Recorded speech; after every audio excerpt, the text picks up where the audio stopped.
when they're trying to seek independence and self-identity, we won't be in harmony with them. They'll feel angry at us. They'll know that we're not treating them the same way, and so we get into difficulties. So with words of affirmation, we will, if we keep talking to our teens as we did when they were children, we set up this kind of method of coercion where we're trying to force them to be children when they're no longer children, and they get angry at us for doing that. So for every child, it's bad. But for a child whose love language is words of affirmation, it's particularly bad because they will hear negative and they won't hear goodness. They'll feel like we're sort of pushing them into submission, and it usually ends up making them feel rebellious. And they actually are more challenging to us than they would be. And it can also lead to a strained relationship with adults. How many adults do you know who say they don't speak to their family members and they don't have any real reason, they don't understand why. They just know that over the years they drifted apart. A lot of it was an inability to recognize they needed to begin to make their own decisions. And we were giving input and giving guidelines, but we could no longer control and just tell them this is what you're going to do. We were still treating them as child, but they were teenagers. So when a child feels supported as a small child, then that's good. But if we keep treating them that exact way, that same supportive way, without allowing them some input, it can become really a verbal war zone. And that's not what we want it to be. So it begins this course of pushing at each other, and basically, if it's your child's love tank, emptying the love tank and not filling it. So how do we affirm? We communicate love with words, and that's very powerful to our children when we use words. Words of affection, words of endearment, words of praise, words of encouragement. These are all ways that we say to our children, I care about you. I love you, and I want you to be happy in this world. And they're not forgotten easily by our children throughout their lifetime. For teens, having a family meeting, if you haven't been doing that, if you haven't been giving them input and you've noticed that there is this resistance, it's important to say, you know, went to this workshop today, thought about what was being said in terms of words of affirmation, read the slides because the speaker had to rush, and we're going to change up things. We're going to change how we interact, and I want you to know that I'm going to do my best. I'm going to, I may have been saying things to you that I thought was expressing love, but may have seemed critical to you. And so I'm going to try my best now for us to be a little bit different. So we still need to set boundaries. Please don't get me wrong that we sort of let them take control of their lives. I told you they're not fully functioning yet.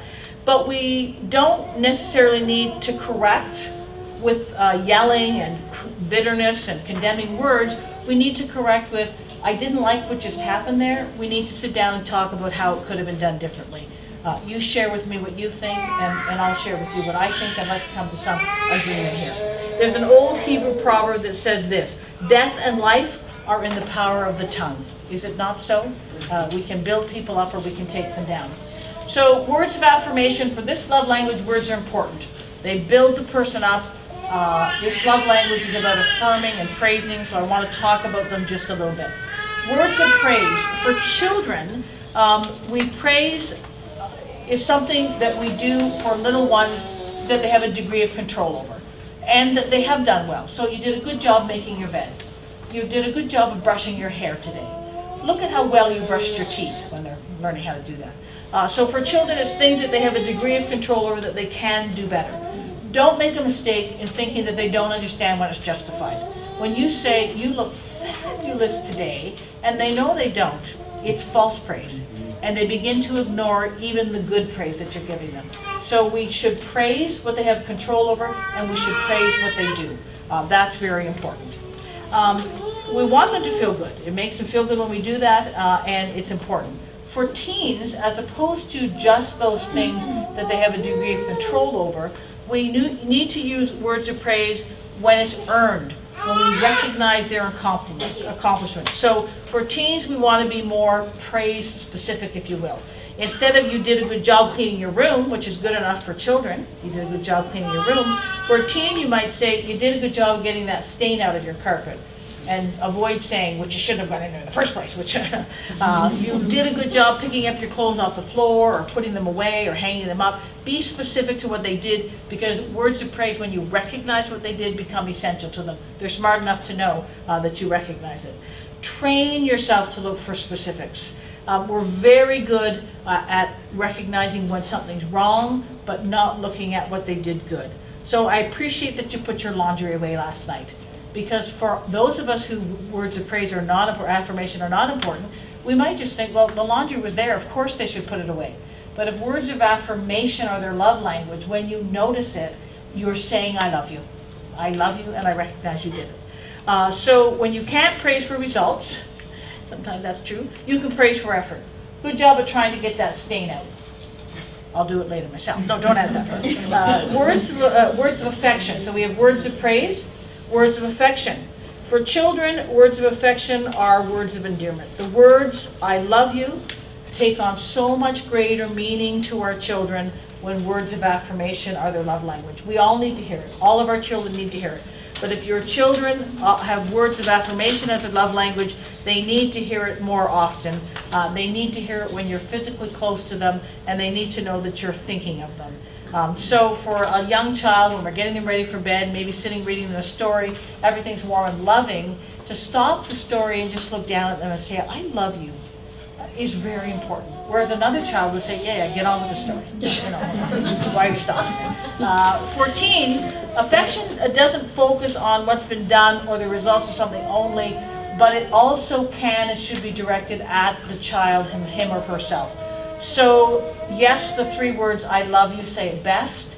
And as our children get older, you'll notice we say it less. We have to remember to say it. But words of affection can focus on other things as well. I enjoy being with you.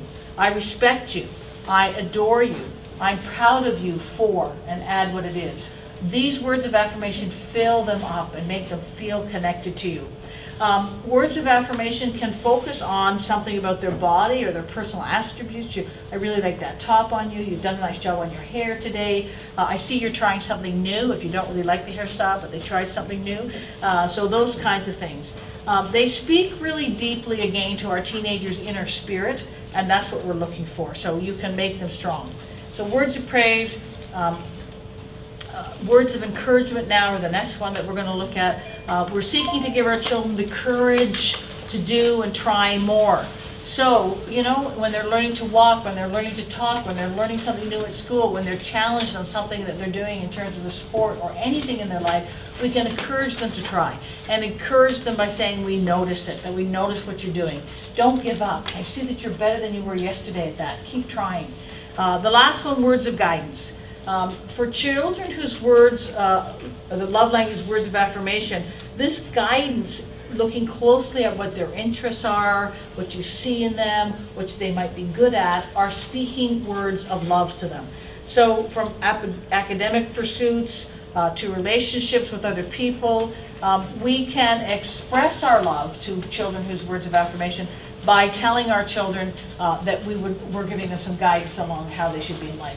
I'm not going to go through the list because you have it in the handout, but a couple of others, you know, creating a special name of affection that's only used between the 2 of you is a really special thing. When I was growing up, I do not know why, but my dad called me Bina.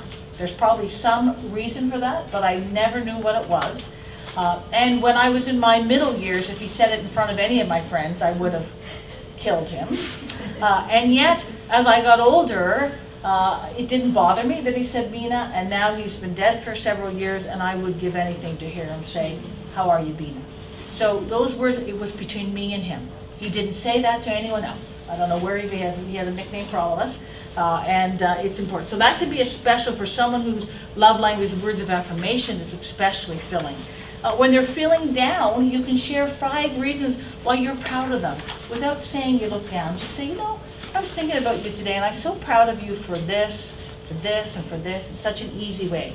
And, you know, maybe ask them what do they want to be when they grow up, and then share encouraging ways that they might do it and help them learn that. So it's all, for all of our children, those are good things. But if it's words of affirmation and you don't do it, their love tank will become empty, and they'll think my mom or dad doesn't love them. if physical touch is their love language, it's probably one of the easiest. It's a powerful emotional bond to love, physical touch. We know that. We touch babies and children very often, but somewhere between that constant caregiving as they grow older, we stop touching. So it's important for teens too, though, and we have to remember that. So touch is needed for teens as much as children, but maybe not in front of their friends, maybe not when they're in an antisocial mood and you could lose an arm or a leg, and you may be rejected, and then that upsets you. So when physical touch is their love language, physical touch communicates more than anything else you'll do, I love you. You could say it a million times, but if you don't touch them, they feel unloved. So they need to hear it, they need to feel it from you constantly. That can be done in so many ways. Hugs, kisses, a pat on the back, touching their arm or leg, a little rub of the head as you walk by. And a lot of times they'll be like, no, don't do that. But if physical touch is their language, they're actually benefiting from it. So if you know that's their love language, you have to do it. It's probably the easiest form of love to use unconditionally because we can do it with no special excuse. It doesn't have to be a reason, we just can walk past them and do it. And so it can be almost constantly that we have the ability to transfer love to the heart of our child by touching them. And so for our children, all children, it's important, but especially if physical touch is their love language. Even when we're busy, you can gently touch your child on the back or the arm or the shoulder as you walk by. Very important.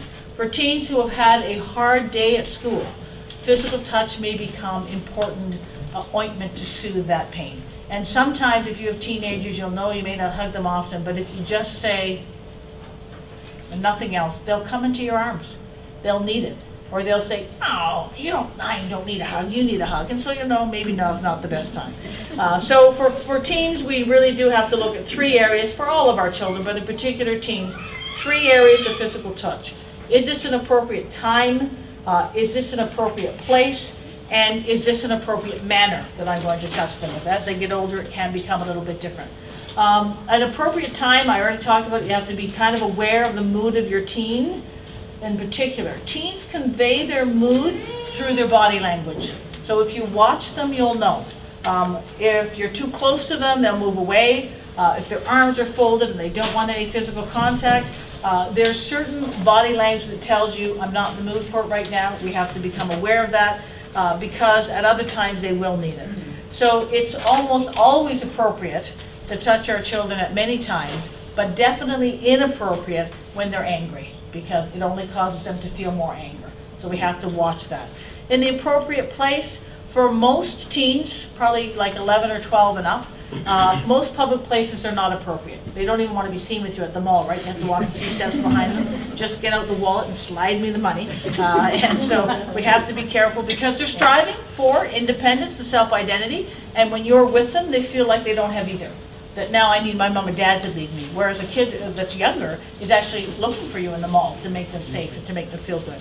And so, and again, not in the presence of peers, sometimes in the presence of extended family, but maybe not, so you have to be aware of that. If physical touch is their primary love language, it's important to learn how to read your teen. So again, physical touch, hugs, kisses, back rubs, all those kinds of things are important. Some touches a child likes when they're children, and in their teen years they may at times rebuke them, but there's other moments when they will really want them. So basically you have to keep trying. That little back rub that they say, Mom, I'm too old for that. On the day when things are really going wrong, you might say, how about a little back rub tonight? And they might just say yes, especially if physical touch is their love language. So touching their body means you're touching me. That you love me, that you're not withdrawing, and that I am emotionally important to you. That's what it says. And if we stop touching, then they don't feel accepted and they don't feel loved. So again, several ideas for you that you might try there, and you've got the handout, so I don't need to go through them. But snuggling on the couch, even when they get older, is important. When they're a child who likes the love language of physical touch, reading the story on your lap instead of beside you is a more close embrace. There are other little things even besides these, and I know that you can think about them. Quality time is about our focused attention. It means giving our undivided attention. And in today's busy world, this may be the hardest love language to satisfy because we're on the run, we're working, we've got activities and all those kinds of things. Emotional and psychological growth is best when a child feels that there's been focused attention on them and enough to make them feel full. Experts are now saying that in our drive to make sure that our kids have every experience they can in terms of activities and all of that, we're doing a disservice to them because we don't have enough quality time where we're actually engaged with each other. And instead we're running from place to place. And if you ask most people like myself who have kids in their 20s or beyond, who did all the running around to all the sports and other activities, and they will tell you that maybe they're doing one of those things now. So we give up all these years of good interaction where we can talk about morals and all that for activities. We have to balance it out. They're important, but quality time conveys a message: you're important, I like being with you, you're special, I'm willing to spend the time. And they really help our children feel that we love them. There's two types of quality time. This being together, this time together when we're actually engaging, doing something together, and there's sharing thoughts and feelings. For children or adults even, adolescents whose love language is quality time, this sharing of time together, of spending time just in conversation, relating stories about your life, about your day, about their day and their life, is important. It says that I love you. So the main focus really about quality time is togetherness, that we're doing something together. And it means that we're in touch with each other. Even for our children whose quality time is their love language, they're the ones who the text actually means something. Thinking about you, they like it. Your kid who doesn't have quality time will say, stop bugging me. Don't send me texts all the time.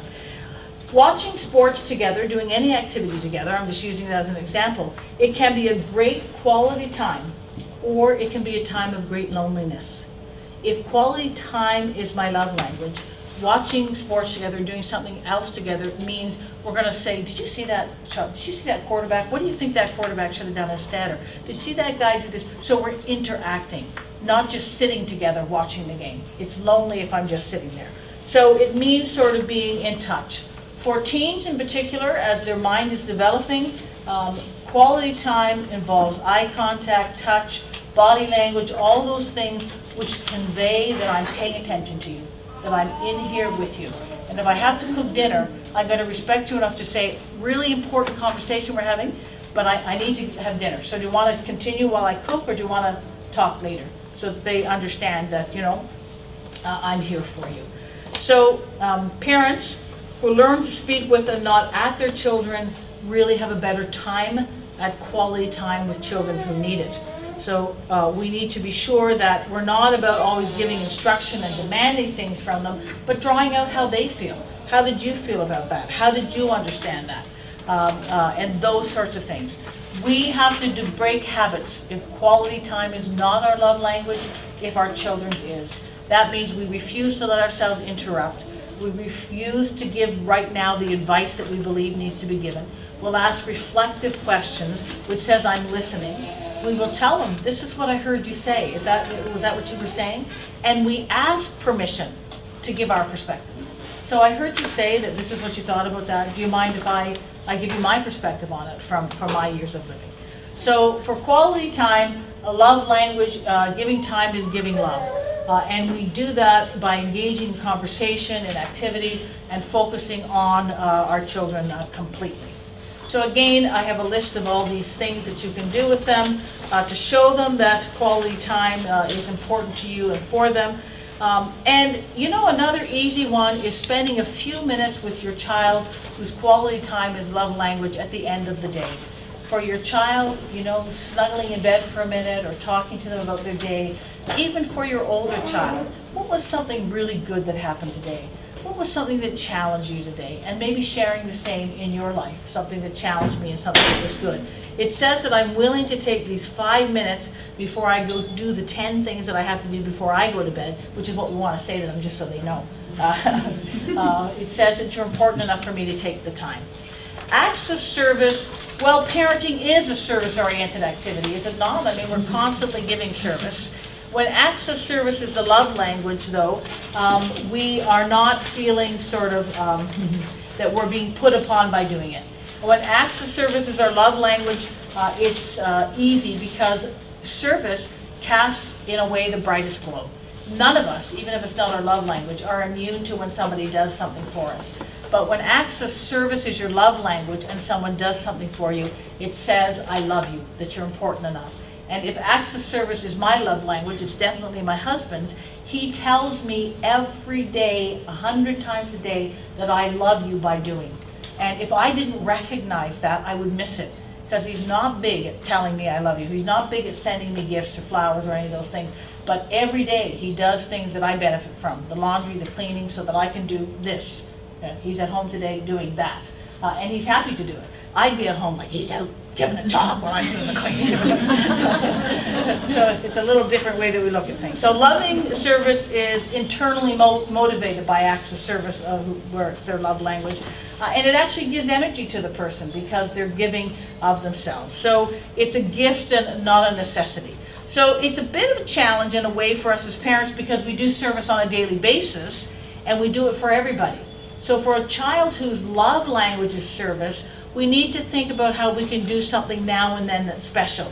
You know, maybe we'll pick up their clothes, or we'll make their lunch, or we'll do something that they normally do. So as long as there's sort of genuine expressions of love to our children, it speaks to them on an emotional level. So it does speak very deeply to them that you love them when you do something for them. So when they ask, will you fix my bike? Will you sew this button on? Will you look at my homework? Will you do this? Will you do that? And you want to say, I've been doing so much for you today. I need to do these things myself. You need to think, this child who's demanding of things, of service, is telling you, I need you to love me right now. So you may need to say, I have to get dinner right now, but I'll do it later.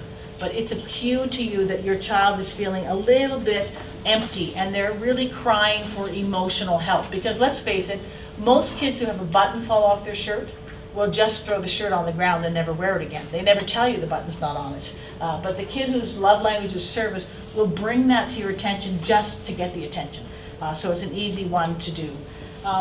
Love service is not slavery. So we shouldn't be seeing ourselves as slaves, and we shouldn't let our children see ourselves as slaves. So we don't literally do everything. Acts of service are supposed to be freely given, but we also have to sort of teach our children how to do some things for themselves. So we shouldn't do everything for them just because it's our love language. And if you're a parent whose love language is service, it's very easy for you to do everything. They're only kids once. Well, I'm not going to make them help out around the house or do the laundry or put anything away. And then we sort of interfere with their ability to grow. So we have to be careful about it, but we don't want to spoil them. But we do want to model and guide them in ways that are appropriate. So if your child's love language is service, it doesn't mean you have to jump every second that they ask you to do something because you want them to know you love them. But you do have to know that sometimes you have to do it. And remember each request in a thoughtful kind of loving way. Can I do it for them at this moment because I know that's what they need? So guiding them the right way, not just in certain aspects, helping them know that they can survive on their own and do things on their own is important. But now and then, do that thing for them anyways, as acts of service is there. So maybe they make their bed every morning, but one day or two in the month, you go in when they're in the bathroom and you make the bed for them. And they'll know that you did it for them with something special. So doing it for themselves is good, but once in a while you're doing it for them. So if acts of service is their love language, service is what says, I love you, I care for you, and we do this by doing things in special ways and helping guide them. As with the others, I've given you a list of things that you can do. But another is that if your child's love language is service, then maybe find their area of interest, what they like to do. Maybe they like to work with older people, younger people, whatever.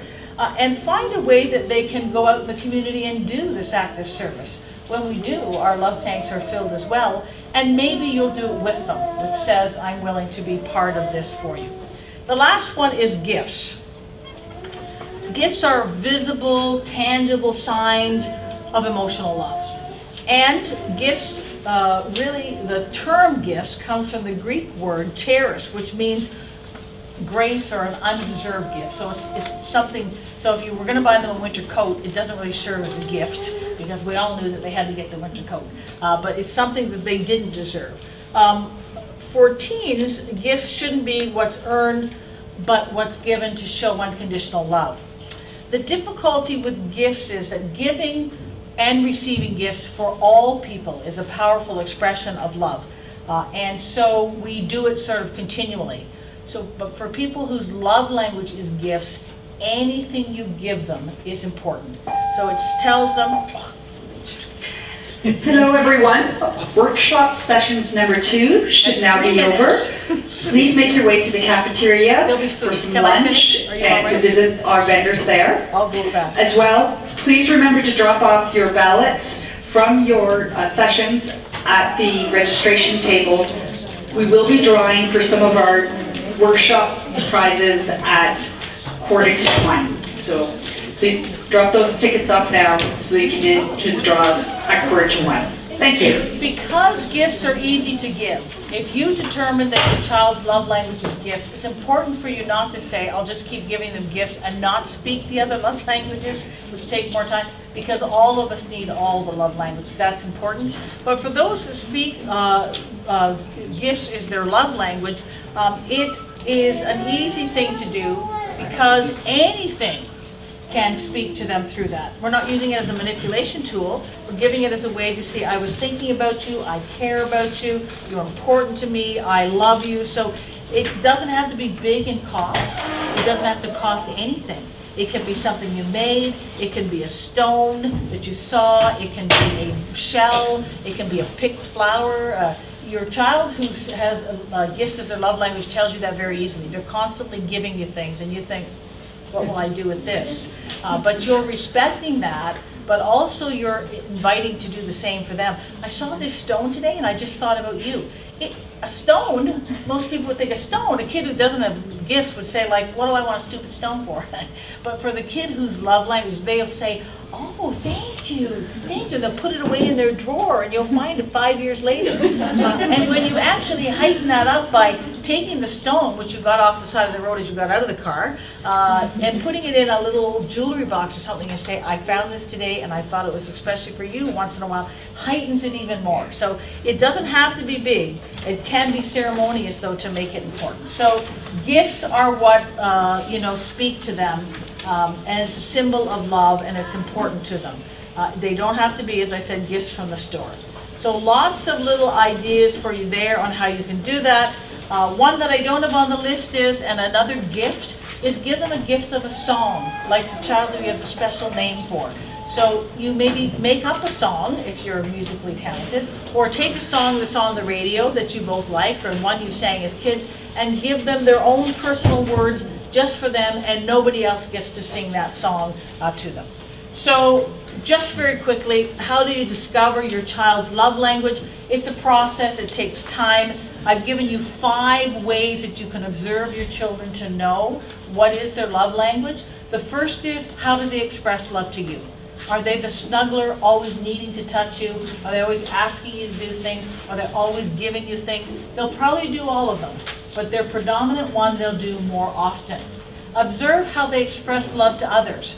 Is this the child who always wants to give grandma something? We can't go to grandma's without bringing her a flower or a cookie or something from the house.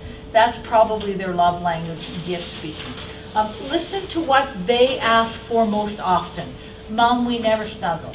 Or your teenager who's not going to tell you they want to be hugged, but you find that they often stand close to you. They sit beside you on the couch. They still want to put their head on your shoulder when you're watching a movie. They're needing physical touch. Notice what their frequent complaint is, because in their complaints, they'll be telling you what they're not receiving from you. What makes them angry is not about not liking you, it's that love tank is full and they're trying to get you to fill it for them. Same with our spouses. That's why this love languages work so well in bringing couples together. And give your child a choice between 2 options if you can't really figure it out.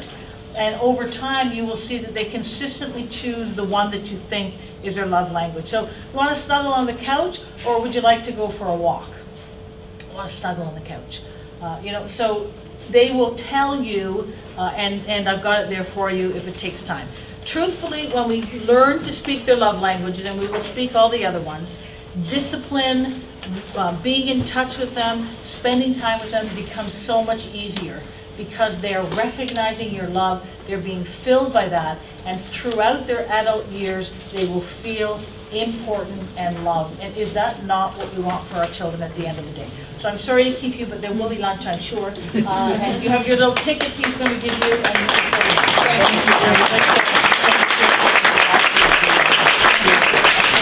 And thanks, Kevin, for all of his help.